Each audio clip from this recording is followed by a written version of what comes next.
नमस्कार आप सभी को। पृथ्वीराज चौहान इतना बड़ा नाम है कि इनकी कहानी कितनी महान होगी ये आपको कई लोगों को पता होगा।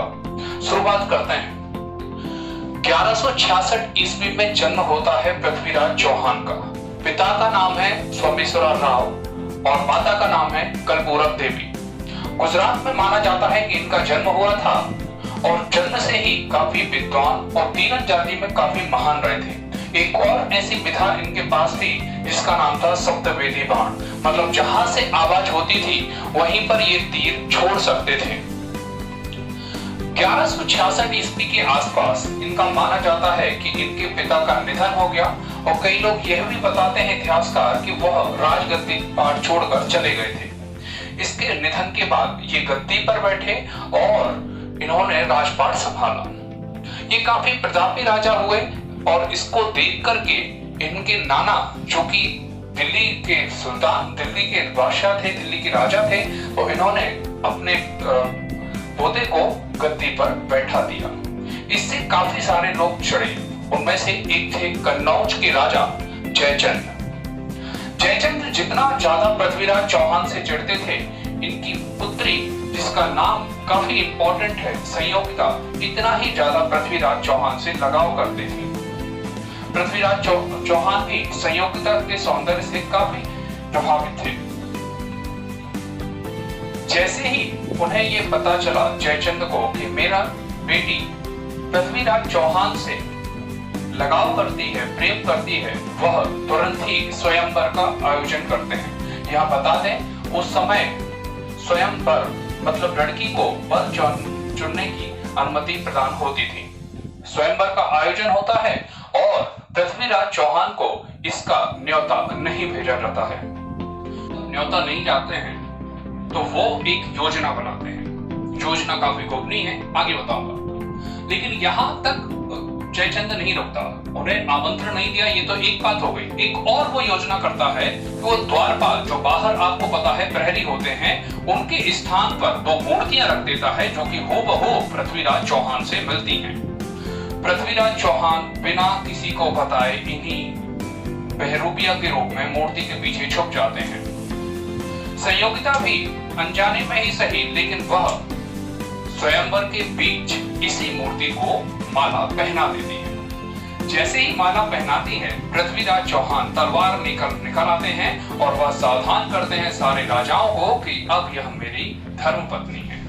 और इसी के डर पर डराते हुए एकाएक राजाओं को, जो कि पृथ्वीराज चौहान का नाम बहुत है, डिमोटिवेट होते हैं राजा और सीधे पृथ्वीराज चौहान घोड़े से निकल जाते हैं, जिसे जयचंद की सेना भी नहीं पकड़ पाती।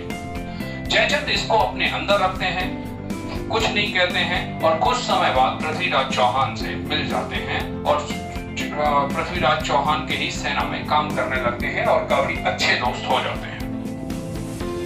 इधर विश्व में आपको पता है इस्लाम धर्म की शुरुआत हो चुकी है। भारत में मोहम्मद बिन कासिम और महमूद गजनवी भारत आ चुके हैं। अब एंट्री होती है एक और शख्स की जिसका नाम है मोहम्मद गौरी। मोहम्मद गौरी काफी डेयरिंग व्यक्ति है और काफी विश्रम भी कह सकते हैं, काफी सारे शब्द हैं। बाकी मेरे हिसाब से ऐसा कुछ है कि 17 बार इतिहासकार बताते हैं, कुछ ने 17 बार आक्रमण किया है मोहम्मद गौरी ने और 18वीं बार उसने विजय प्राप्त की है। हालांकि आपकी किताबें इतनी इजाजत नहीं देती, किताबें उनको केवल एक युद्ध बताती है, वो है 1191 का तराइन का प्रथम युद्ध। जी, तराइन का प्रथम युद्ध होता है मोहम्मद गौरी और पृथ्वीराज चौहान के बीच। जी हाँ, पृथ्वीराज चौहान के बीच जब युद्ध होता है तो निश्चित रूप से हार निश्चित थी। मोहम्मद गौरी हार जाता है और युद्ध छोड़कर चला जाता है। यहाँ पर मैं कोट करना चाहूंगा कौटिल्य को कि कौटिल्य कभी नहीं कहते कि अपने दुश्मन को जिंदा रखना है या कोई भी दया करना है। बहुत सारी बातें कौटिल्य ने लिखी थी जिसे पृथ्वीराज चौहान मिस कर देते हैं या अपने सिद्धांतों में नहीं लाते। खैर, मोहम्मद गौरी प्रिपरेशन करता है और उसे पता चलता है कि जयचंद पृथ्वीराज चौहान को ज्यादा पसंद नहीं करते और वह जयचंद को अपने पाले में मिला लेता है। जिसके घर में सेना ही धोखा दे दे, क्या वो युद्ध जीत सकता है? यहाँ शुरुआत हो जाती है तराइन का दूसरा युद्ध। ठीक 1 साल बाद तराइन का दूसरा युद्ध होता है पृथ्वीराज चौहान और मोहम्मद गौरी के बीच ही, लेकिन ये युद्ध हार जाते हैं पृथ्वीराज चौहान। कारण अगर पूछा जाए तो आपको पता होगा जयचंद की गद्दारी के कारण। तय संधि शर्तों के मुताबिक गौरी कह देता है मुझे केवल धन चाहिए, मुझे अरब में धन और इस्लाम धर्म का प्रचार प्रसार करना है, आप सत्ता संभालो। जयचंद को गद्दी पर बैठा दिया जाता है, लेकिन जयचंद भी एक समय बाद धन के लिए आनाकानी करने लगते हैं। ये पूरी कहानी आपको अंग्रेजी शासन में भी मिलेगी, जहां पर रॉबर्ट क्लाइव होंगे जो कि एक तरह से मोहम्मद गौरी का काम करेंगे, सिराजुद्दौला होंगे जो कि पृथ्वीराज चौहान का काम करेंगे, मीर जाफर होंगे जो कि आपको पता है जयचंद का काम करेंगे। ये पूरी कहानी जो कि त्यों लौटेगी इतिहास में एक बार फिर से। खैर आगे बढ़ते हैं। तो यहां तक अब आप समझ गए। अब यहां पर क्या होता है, कुछ समय बाद जयचंद भी आनाकानी कर देते हैं। तो साल 1194 में एक और युद्ध होता है गौरी और किसके बीच होगा, पृथ्वीराज चौहान तो है नहीं, जयचंद के बीच। और इसमें गौरी जीत जाता है। कारण ये होता है कि मोहम्मद गौरी जनता को ये बता देता है कि आपके जयचंद ने गद्दारी के कारण पृथ्वीराज चौहान हारे। इस कारण से जयचंद से घृणा और गौरी के प्रति लगाव बढ़ जाता है जनता का। इधर भी समझो जनता का लगाव पृथ्वीराज चौहान से घट जाता है तराइन की दूसरी, क्योंकि उस समय राजपूतों का जीतना ही अच्छा लगता है। एक बात और जो मैं आपको बताना चाह रहा हूँ, युद्ध के दूसरे बाद मतलब तराइन के दूसरे युद्ध के बाद पृथ्वीराज चौहान को मारा नहीं जाता है। केवल जब वो बंदी बना लिया जाता है और बंदी बना के जब गौरी पृथ्वीराज चौहान से मिलने जाता है तो वो उनकी आंखों के तेज से डर जाता है, इसलिए वो कहता है कि आंखें नीचे करो। लेकिन पृथ्वीराज चौहान उसकी आंखों में आंखें डाल के बोल देते हैं कि राजपूत की आंखें केवल और केवल मृत्यु में ही नीचे होती हैं, बाकी किसी के सामने नहीं। इस पर वह हुक्म देता है और उनकी दोनों आंखें अलग कर दी जाती हैं, फोड़ दी जाती हैं। आगे बढ़ते हैं। अब तक क्या क्या हो चुका है। चंदावर का तराइन का प्रथम और द्वितीय युद्ध जो कि प्रतियोगी परीक्षाओं में सबसे इंपॉर्टेंट होता है, तो चंदावर का युद्ध 2 साल बाद होता है 1194 में जयचंद और पृथ्वीराज को। यहाँ पर आगे कहानी और बढ़ती है। यहाँ पर एक दोस्त की एंट्री होती है जो शुरू से है चंद्रवर्ताई, पृथ्वीराज चौहान का बहुत ही घनिष्ठ मित्र है। पृथ्वीराज चौहान के बचपन में पढ़ा है, माना जाता है कि दोनों का साथ साथ जन्म भी हुआ था।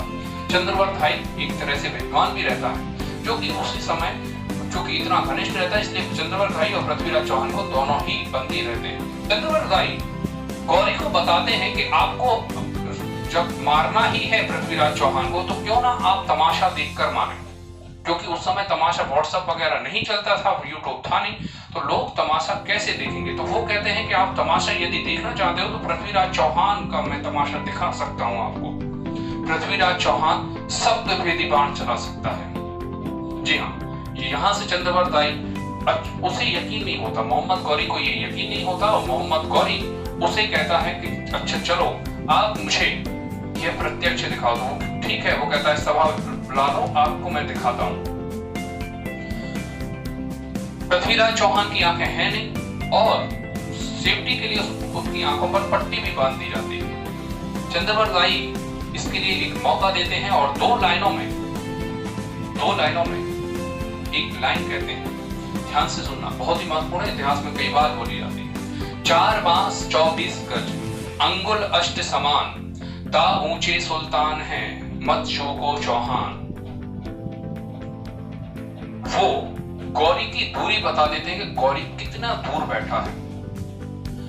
पृथ्वीराज चौहान भी अपना दिमाग लगाते हैं और वो कह देते हैं मैं तीर तब चलाऊंगा जब सुल्तान स्वयं मुझे आज्ञा देंगे। जब तक सुल्तान खुद नहीं बोलेंगे तब तक मैं तीर नहीं चलाऊंगा। चूंकि मोहम्मद गौरी उन्हें बहुत ही लाइटली लेता है और वो आदेश कर देता है तीर चलाने का। जैसे ही तीर चलाते हैं तो ऑलरेडी चंद्रवर्ताई के कान में कह देते हैं, फिर से बोल रहा हूं, 4 बांस 24 गज, अंगुल अष्ट समान, ता ऊंचे सुल्तान है, मत झुको चौहान। और जैसे ही गौरी बोलता है, तीर चलाने का आदेश देता है, उस लगभग 2 तीर के आसपास उसके मुंह में ही चला देते हैं, जिससे मोहम्मद गौरी की मृत्यु हो जाती है। चंद्रवर्ताई को ये सब पता होता है, तो दोनों पृथ्वीराज चौहान और चंद्रवर्ताई शेष बचे तीरों से आपस में एक दूसरे को खत्म कर देते हैं। और ये समय था 1206 का। डेट थी 15 मार्च 1206। ये पृथ्वीराज चौहान की मृत्यु, मोहम्मद गौरी की मृत्यु होती है। उम्मीद है आपको ये कहानी बहुत अच्छी लगी होगी। अगर इसी तरह की कहानी आप और सुनना चाहते हैं, प्लीज हमारे चैनल को सब्सक्राइब करें, लाइक करें, शेयर करें और कमेंट जरूर करें कि आपको ये कहानियां कैसी लग रही है। हम कहानियों के माध्यम से आपकी प्रतियोगी परीक्षाओं की तैयारी कराना चाह रहे हैं। उम्मीद है आपको हमारा ये प्रयास अच्छा लगा। नमस्कार।